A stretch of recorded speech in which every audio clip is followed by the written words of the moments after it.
Again, link will be below.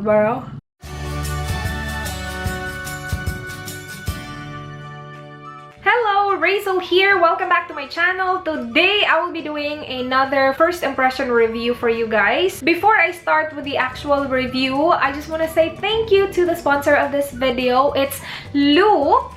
Loop is an app where you can watch a lot of review videos like this one right here. At this time, the app is not perfect yet. It's not like as quick as I want it to be. It's a little bit slow on me right now, but the idea is there. It's great. Thinking about an app where it's all about reviews. Like if you're into watching review videos, you can go to the app and you will expect just review videos. Right now, they're getting videos from YouTube, but then again, they're working on getting a lot of quality videos into their app, and also they're working on adding a lot of features like add to cart. For instance, you're watching this review and you want to buy that product, they will be adding a feature where you can shop the products in the app itself, so you don't have to find it yourself, you know what I mean? So yeah, it's gonna be really convenient. I will leave the download link in the description box. Thank you so much, Loop, for sponsoring this video, and onto the review. This time, yung i-review ko is yung Real Cushion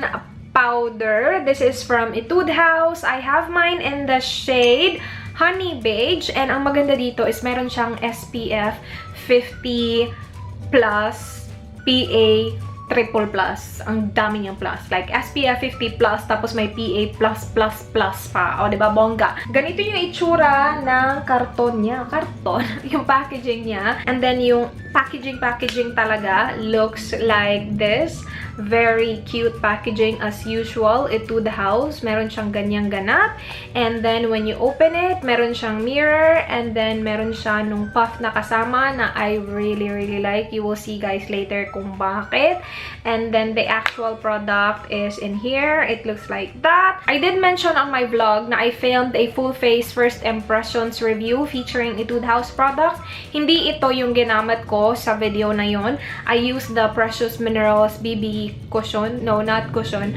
BB cream. Yun yung ginamit ko. So ngayon is really my first time using this. I got mine sa stylekorean.com. I will leave the link of stylekorean.com if you are outside Philippines and you want to get this product. Ililive ko yung link nila because they ship international. Pero available to sa Philippines. I checked Etude House PH and meron silang tatlong shades na available. This shade that I have on right now, Honey Beige. Meron din sila nung Natural Beige and then meron sila nung Light Beige. This is not cheap, you guys.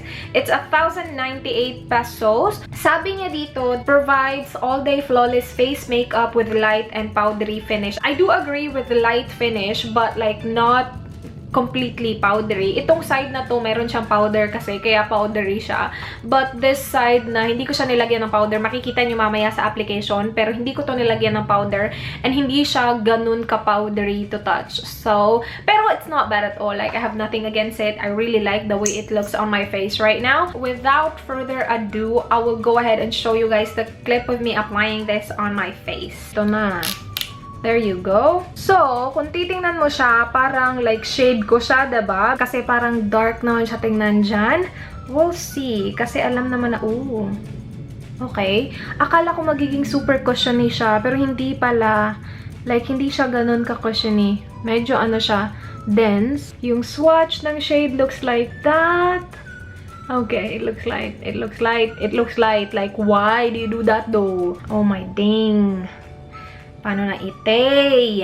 Wait, babasahin ko muna ng maayos yung instruction. Last time na nag-review ako, nilagay ko sa mukha ko, hindi ko alam yung instruction. Sabi dito, pick up certain amount of contents with puff and spread evenly by lightly patting onto skins. I will use a sponge on the other side of my face, tapos yung puff sa dito and see kung ano mas maganda. Use only as directed.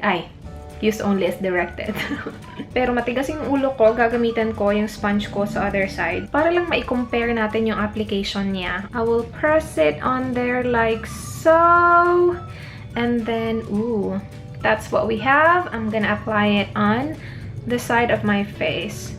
It actually doesn't look bad. I mean, yung shade niya, di naman siya like super light tingnan. We'll see. In fairness sa puff, very soft And ang ganda niya sa feeling sa ano, mukha. I'm just gonna tap it like that. Oh my gosh, the finish is really good, you guys. Wait, I'm gonna work quick kasi nung swinatch ko siya sa back of my hand, mabilis siya nag-set tapos naging powdery na siya agad-agad. Wow! Wait, I like the finish of this. Look at that. Wait, mabango siya. Mabango siya. Para siyang, oh, para siyang perfume. I'm not sure if it's the product or the puff. The puff smells really good. Yeah, the puff smells good. Ang puff yung mabanga. Dapat mo lang siya i-blend agad-agad kasi nga nagsiset siya. It's not like feeling super powdery right now, but I can see na nagset na siya. So, ganyan yung itsura niya. Kung i-compare mo sa kabila, o tingnan mo yung redness ko sa kabila. Oh, by the way, I forgot to tell you guys, I have oily skin.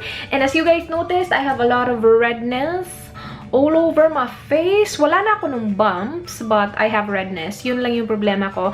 Wala ako masyadong pores, which, thank you, Jesus. Pero, yeah, so far, so good. Look at this. And then look at this. Like, this is way better. And it's very, very lightweight. So, I'm gonna continue applying it on here, on my 5 head, and then on my neck. Sobrang nagugustuhan ko siya so far. Actually, okay na okay yung puff.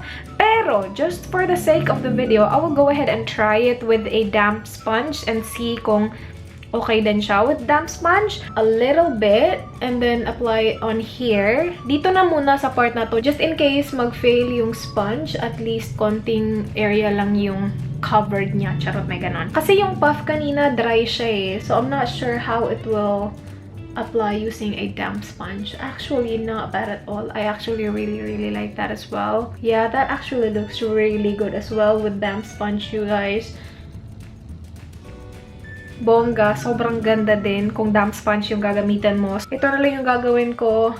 I-apply ko siya using this. And then, I'm gonna blend it using the damp sponge. So far, I'm really liking this product. We'll see kung ano yung magiging ganap niya later on. Yung coverage niya para sa akin is light to medium coverage. Like, na-cover niya naman ng bongga yung mga redness ko. Like, wala ka nang nakikitang redness. And the finish is amazing. Using a sponge man or yung puff na kasama, bonggang-bongga yung finish niya. Meron siyang very slight na dewy finish na ganap sa kanya. Hindi ko masasabi na as in powdery talaga siya sa feeling. I will go ahead and apply more on this part right here and see kung mabibuild up ko yung coverage niya. Because as you guys can see, merong nakikitang yan, dab it on that part right there. Buildable naman siya. Na-cover niya naman talaga. O, see? Nawale. I will go ahead and apply more on my under eyes and see kung bet ko siya as under eye concealer. I'm gonna use my sponge on this part kasi mas madali i-blend kasi meron siyang pointed na ganap. Okay naman siya.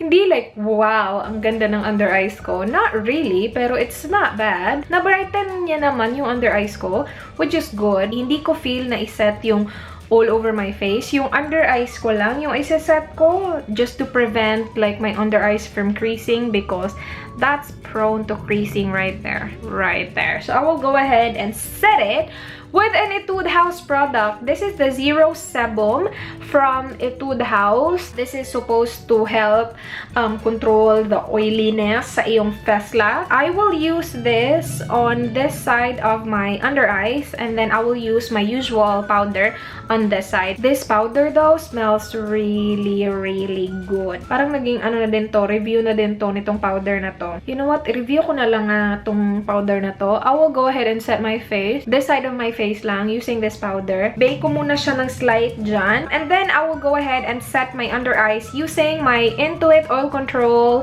and Oil-Free Face Powder. This is my favorite powder to set my under eye concealer because it just set it and hindi siya nagkikrease at all kapag ito yung gamit ko. So, I'm just gonna do that. Ito is tried and tested ko na and bet na bet ko to. Yung under eyes ko lang yung isiset ko using this. The rest of my face, no, because again, I don't feel the need to like set it. Gusto ko yung glow na binibigay ng Real Cushion Powder.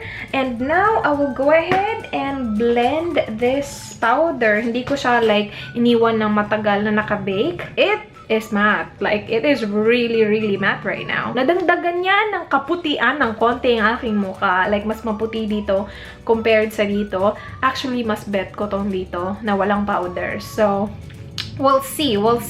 Titingnan natin mamaya kung ano ang mas magiging oily, kung itong part na to na walang powder or itong side na to na mayroong powder. I will go ahead and finish up my face. Okay, face is done. Nag-apply lang ako ng blush, lipstick, eyebrows. Okay na okay yung pag-apply ng blush. Mas gusto ko pa rin yung finish dito nung wala yung sebum powder kasi meron siyang glow na ganap sa kanya. I didn't apply highlight today. It is now 11:47 ng umaga. I'll get back to you guys later for an update. Tingnan natin kung ano magiging itsura niya later on. It is now 5:13 ng hapon. Ilang oras na ba nakalipas? Hindi ko na alam. But you guys, nagpunta kami ng sementeryo. I was actually sweating kanina, pero itong side na merong zero sebum, parang wala lang nangyari. Look it. And I'm so oily. I was literally sweating like here. Parang makikita nyo pa ba? Wala na. Pero kanina, ito yung walang powder. Para sa akin, okay na okay yung walang powder. Ito yung merong powder. Ano, as you guys can see, medyo matte pa rin siya tingnan. Oh, matte na matte pa rin siya. Dito, makikita mo talaga na meron siyang shininess na ganap sa kanya. I will go ahead and blot and see kung ano na yung oiliness na ganap sa kanya. I will be using this Gatsby Oil Clear Sheet. I actually don't want to blot my face kasi ayoko na mawala tong mga ano na to, parang glow na ganap sa mukha ko. So, iba-blot ko lang yung aking T-zone. And hindi naman siya masama, you guys. Like, para sa akin, parang wala lang to think na sobrang oily ko. Meron akong nakita. Ngayon ko lang siya nakita dito sa close-up na mirror ko. Kita nyo yan, medyo nag-cake up yung powder. Sa kabila, wala naman sa kabila. Kasi hindi ako naglagay ng powder sa kabila. So, I'm pretty sure it's because of the zero sebum. Yung dito na part, especially after ko na siyang blinat, nawala na dito yung cushion. Like, nakikita ko na yung skin ko, yung redness ko. Pero, sa fesla ko, okay na okay. So, we'll see kung ano magiging itsura na to later on. It is now 9:16, 9:17 ng gabi. So, wala namang masyadong nagbago from the last time na I updated you guys. Ganun pa rin naman, hindi pa rin siya ganun ko-oily. I did not retouch at all today. Like, not at all. Nag-blot ako kanina lang nung in-update ko kayo. Dito lang sa T-zone ko. But I didn't touch like this part of my face. I still have my blush, both sides. Again, ito yung side na walang zero sebum. Ito yung merong zero sebum.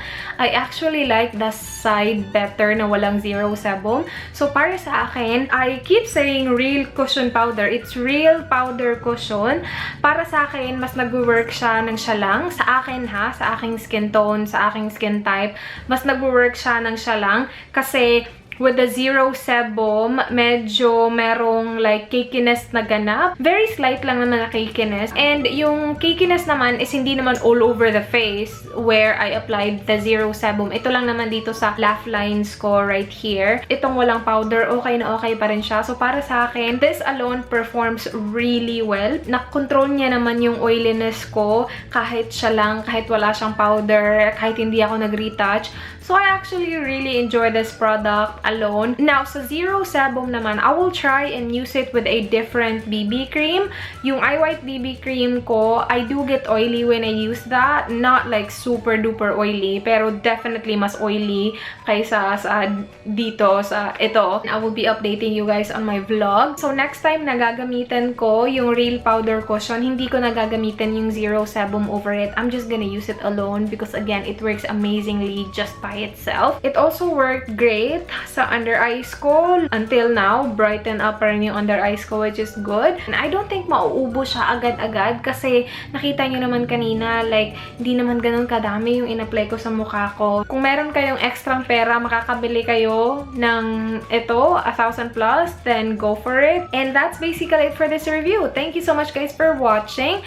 Please do like this video if you enjoyed watching or if you found this video helpful. Please subscribe if you haven't already. I hope to see you guys tomorrow. Do not forget, be good. Bye! First time ko to gamitin. So, it's 1,098. This alone